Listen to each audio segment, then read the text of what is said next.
మనతో మాట్లాడడానికి ఎమ్మెల్సీ కోదండరామ్ ఉన్నారు. సార్ చెప్పండి, దాదాపు 6-7 నెలల స్ట్రగుల్ తర్వాత ఎమ్మెల్సీ అయ్యారు. మిమ్మల్ని అడ్డుకునే ప్రయత్నం చేసిందే గ్యాప్ అంతా కూడా. ఎవరో ఒకరు అడ్డుకుంటారు అనేది కరెక్ట్ కాదు. వాస్తవానికి అట్లా మనం చూస్తే కూడా చాలా ఇబ్బంది పడుతుంటాం.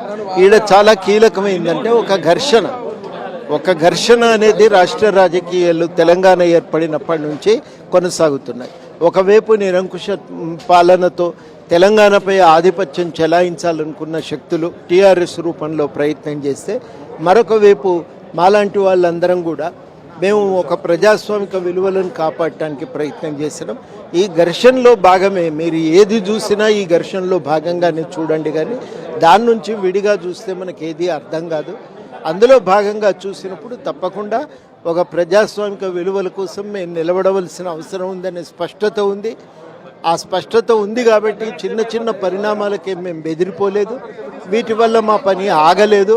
మా పని కొనసాగుతూనే ఉంది.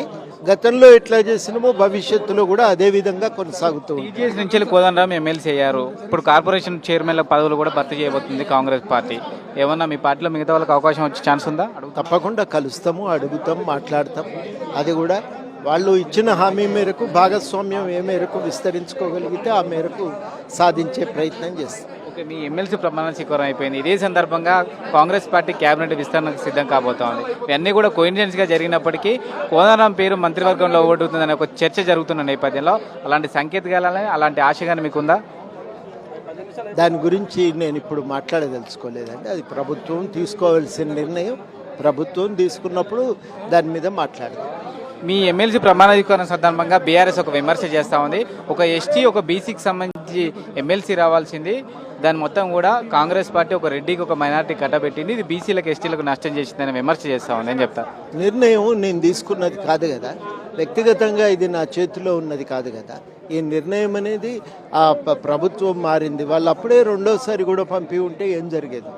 మళ్ళీ రెండోసారి పంపకపోవటము, ఈలోగా గవర్నమెంట్ మారటంతో మారిన పరిణామాలలో ఈ విషయాలపైన కూడా గవర్నమెంట్ నిర్ణయం తీసుకుంటుంది కదా. కాబట్టి జరిగిన పరిణామాల రీత్యా ఈ మార్పు జరిగింది. దానికి వ్యక్తిగతంగా ఇంకొకరు దానికి బాధ్యులం అనుకుంటే, మనమే దీన్ని నిర్ణేతలం అనుకుంటే అది పొరపాటు. ఈ పోరాటం కొనసాగబోతుందా, లేకుంటే ప్రభుత్వానికి అనుకూలంగా ఉండబోతుంది? వరకు ఎట్లా పనిచేసినామో అట్లే పనిచేస్తాం. మొత్తానికైతే ఇక నుంచి కూడా ప్రజా సమస్యల పోరాటం దిశగా తన ప్రయత్నం ఉంటుంది. గతంలో ఎప్పుడైతే ఉద్యమ సమయంలో ఏ విధంగా అవుతున్నానో ఇప్పుడు కూడా అలాగేనే ఉంటానంటూ కూడా తన అభిప్రాయాన్ని ఎమ్మెల్సీ కోదండరామ్ చెప్తా ఉన్నారు. కెమెరా పర్సన్ వినోద్తో రాకేష్ రెడ్డి, సాక్షి న్యూస్, హైదరాబాద్.